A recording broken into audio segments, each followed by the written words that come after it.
আমাদের মিডিয়ার ভাইদেরকে বলবো, সাংবাদিকরা আমাদের বন্ধু, এই সাংবাদিকদেরকে মিডিয়া লীগের হাত থেকে রক্ষা করতে হবে।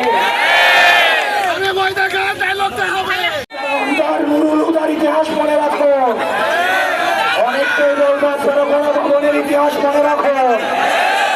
পুলিশ ভাইদেরকে বলবো আপনারা বেনজিরের ঘটনা মনে রাখো। সংস্কৃতি কর্মীদেরকে বলবো আপনারা মমতাজের ঘটনা মনে রাখো। অনেকের দরজা খুলে দিয়ে জেল থেকে বের করে নিয়ে এসেছি। আমাদের জন্য কারো দরজা খোলার দরকার নাই।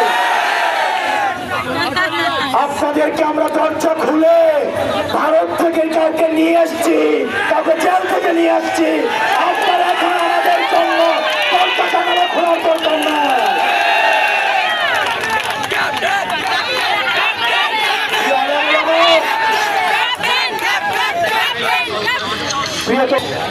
আলেম ওলামা, আমার ভাই বোন, আমার বোনরা, আমার নারী বোনরা, আমার মায়েরা, আপনাদের কাছে অনুরোধ করব, আপনার সন্তানরা যারা রাস্তায় এসে আন্দোলন করেছিল তাদেরকে কিছুদিন পরে চমকি বানানো হবে, তাদেরকে কিছুদিন পর সন্ত্রাস বানানো হবে, তাদেরকে সন্ত্রাস বানিয়ে তাদের মুখ বন্ধ করে দেওয়া হবে, তারা যেন আর ক্ষমতাকে ভ্রষ্ট করতে না পারে।